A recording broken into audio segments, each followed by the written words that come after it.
And welcome to the regular meeting of the Morro Bay Planning Commission. It is Tuesday, November 2nd. We have a quorum of 3 commissioners. We are waiting for Commissioner Rodriguez, hoping he will show up soon.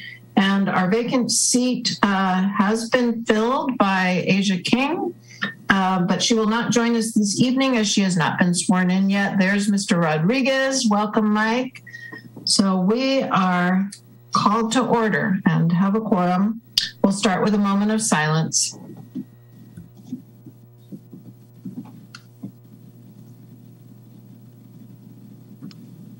All right, next up, Planning Commissioner announcements. Does anybody have anything they'd like to share at this time? Nope. Okay, moving on. Public comment period. This is a time for you to comment on any items not on the agenda or items coming up that you can't stay for. Anthony, do we have anyone in the queue for public comment? Thank you, Chair Stewart. I was waiting just a moment, but I do not see any raised hands in the queue. All right, thank you very much. And we have no presentations, so we'll go to the consent calendar. The only thing on there is the current and advanced planning processing list. Anybody have any questions or concerns about that list? A lot of work that our staff is doing. All right, then I will just suggest that we receive and file and move on to our public hearing, which is B1, 405 Elena Street. We have Ms. Hubbard on board here, and we'll give you the floor, Nancy. Okay, I'm going to share my screen for the presentation. Great, thanks.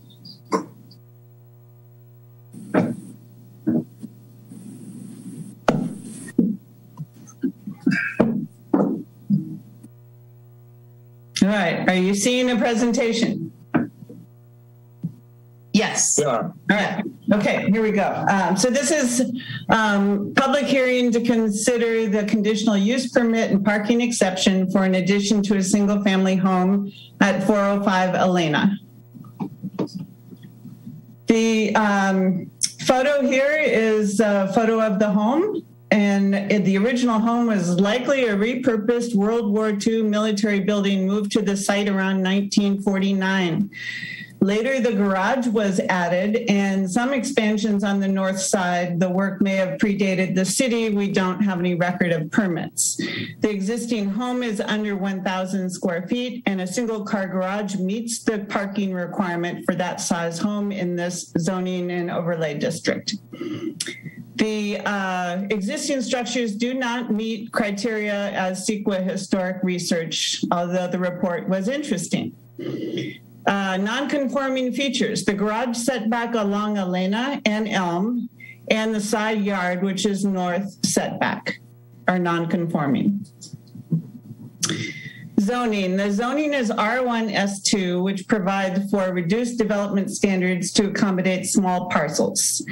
The recently adopted coastal land use designation for this site is medium density, allowing up to 15 units per acre. Given the size of the parcel, however, and existence of the home, the project meets the criteria for approval under the new land use designation. The project required a conditional use permit and a parking exception because of the existing non-conforming conditions and the size of the proposed addition relative to the existing home. Development standards. This is the standard table that compares the zoning standards in the middle column and the standards that are met with the project existing and with addition. And all of the red highlighted text is areas that are non-conforming, but all of them are existing and the addition is all conforming. Here is the site plan of the project, and there is 90 square feet of demo to prep for the addition on the west side, 362 square feet of single-story addition, 271 square feet net increase in conditioned space, which was a 30% increase from the existing house. This is the parking exception that shows an outline of the house with the existing single-car garage on the right and an existing driveway and curb cut on dogwood on the top left. So as I mentioned before, the existing home met the parking requirement. The addition triggers the requirement for a second space. And the proposal is for a second space to be in the open parking space off of Dogwood. Here's the project elevations. There's a rendering in the top right corner. And below I show the south, north, and the west elevations with the addition area surrounded by a red, it's not really a square, so I don't know what to call that with the round edges, but neighborhood compatibility. This is, the top photo is an aerial view looking east with the arrow pointing at the house. The area is surrounded primarily by older single-story residential homes, many of the same era, which is 1940s, 1950s. To the south of the site, so the other side of Elena, is multifamily housing, and further west is commercial and higher density housing. So this site is really kind of the last opportunity for single-family home, although the land use is allowing higher density. So photo simulation, and again, I've got the existing and then the proposed, so you can see it's a very improved street view. And finally, the staff recommendation is for approval of the conditional use permit and the parking exception pursuant to the findings and conditions of approval included in Planning Commission Resolution 19-21. That concludes the presentation. Thank you, Nancy. Back to the commission. Hang on a second. There we go. Do we have any questions for staff? And Joe. Hi, Nancy. I think I already know the answers, but I'll ask them anyway. So the applicant is definitely going to build a concrete pad for that second parking space? There's they'll have to improve the existing one. There is one, it's probably covered up and cracked. It'll probably have to be improved. Mm-hmm. And I looked at it, and the space, I think the pad was supposed to be 15 feet long, and I think the distance from the wall of the building to the end of the property was about 16 and a half feet, which is certainly enough for a typical car. So my question is, if the applicant, or more likely a successor, owned a car that was inappropriately large so that it intruded into the parkway, if nothing that we do today in terms of granting the application would in any way insulate him from, various penalties associated with permanently blocking or continually blocking a parkway. Am I correct in that? I would, yes. Typically, Public Works looks at these, and there are parking exceptions we have approved in the past that have even less space within the property line. And Public Works looks at kind of the general area, the use of the street, the finishes and edge of road, and they determine whether it's a problem or not, and this one was not. Right. Well, I guess what I'm essentially asking is the applicant or successors should know that they should essentially keep their car within the property line. Is that a fair way of stating it? Yes. Okay, that's it. Okay. Any other questions for staff? And any ex parte communications? Okay. We'll open it up for public comment then. Do we have anybody in public comment, Anthony? Thank you, Chair Stewart. Currently, I do not see any raised hands in the queue. Okay. We'll bring it back to the commission for discussion. Anybody want to open it up? Well, I will say thanks to Paula Carr for another great historical report. I think she does such a good job of just giving you this full picture of this community and how it developed and the history. And I think if any, and it sounds like I know at least Joe has walked around the place. It definitely needs some love. It's pretty shabby, and I'm excited about the development that they're doing, and that, what has happened is a good record of where this little house may have been before and where it is now, and some of the architectural features. So it's a great thing just to have for our files. These reports are so helpful. I was also really pleased to see that it's just going to be a little single-story house. So somebody's affordable living home, and an improvement for the neighborhood. So those would be my comments. I think I had one question that I think I know the answer of, because you said it was about a 30% increase, so sprinklers are not required. I'd have to check the resolution. Okay. I think the Muni Code says if it's more than 50% alterations, they're required, but the project is conditioned to require. Yeah, they are required. Yeah, they're there. Okay. Yeah. It cites the section. It says 50% or 300 square feet. Yeah. Okay. Yeah, there it is. Okay. I just had to bring that up for Jesse's sake. Thank you. Previous commissioner always asked about sprinklers, so I think it's a great little project. I'm excited to see it move forward. Anybody else? I would just say the same thing. I'm delighted that it's going to remain a small, cuter house and an improvement to the community. I think it's lovely. Chair Stewart, I'm ready to make a motion. Let's go for it. I would move that we approve staff's recommendation. Second. I would second that. All right. Any discussion on the motion?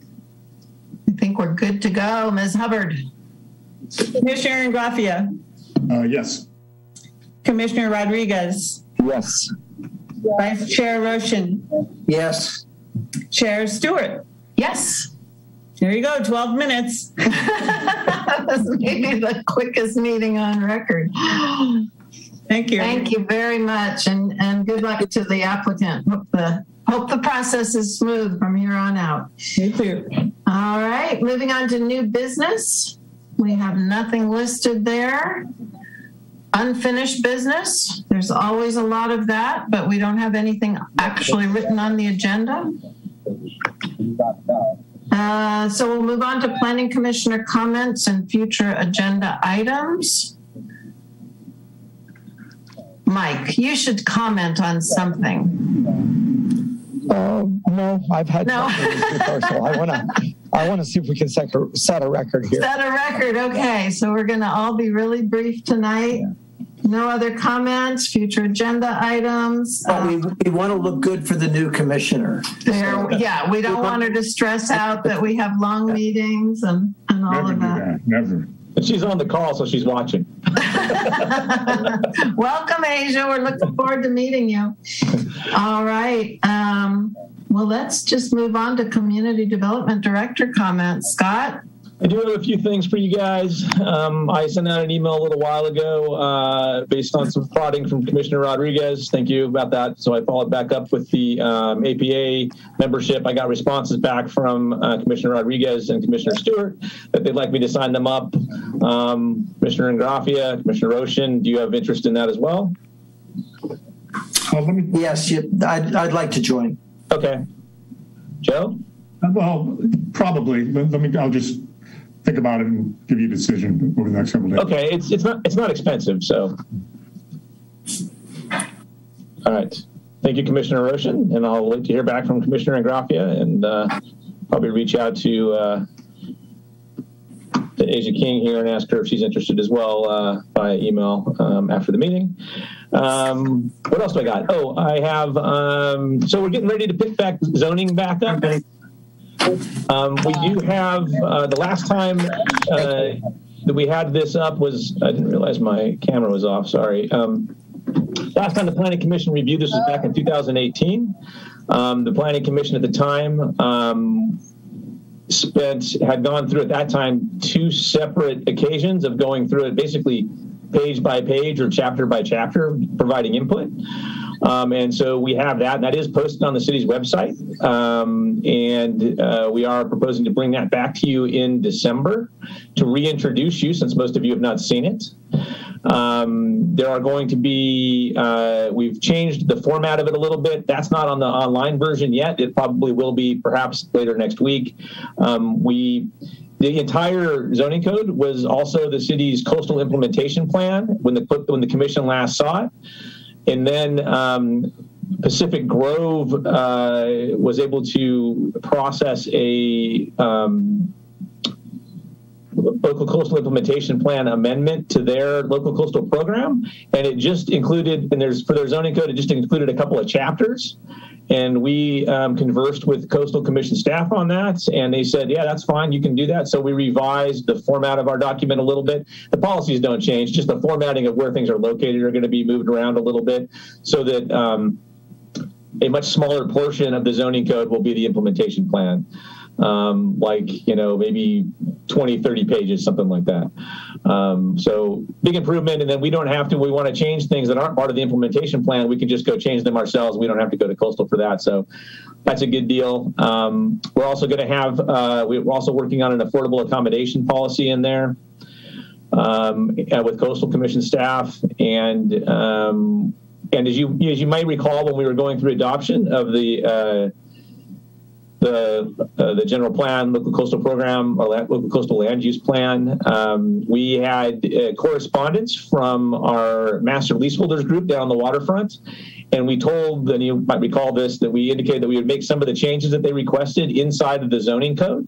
And so we're meeting with Kathy Novak on their behalf tomorrow, just to kind of make sure we're all on the same page about the changes. And so you'll see those potentially forthcoming. Our options as changes. We also had some cleanup items between 2018 when the commission last saw it and today. We have been comparing projects that are going through our process to our current code and then the draft code to see if it works, right? Test it, to proof it. And there are some cleanup things that we need to make. So there's going to be a couple of tweaks related to that as well. So just kind of giving you a little bit of a heads up that it's coming. It'll mostly be the policies that you see in the current version that's online, but it'll be in a little bit different format. And that'll be, again, first meeting in December. You'll get to see that, and you'll get to, well, most of you will get to meet Martha for the first time. Some of you are already familiar with her. So I don't know if I had anything else. Let's see.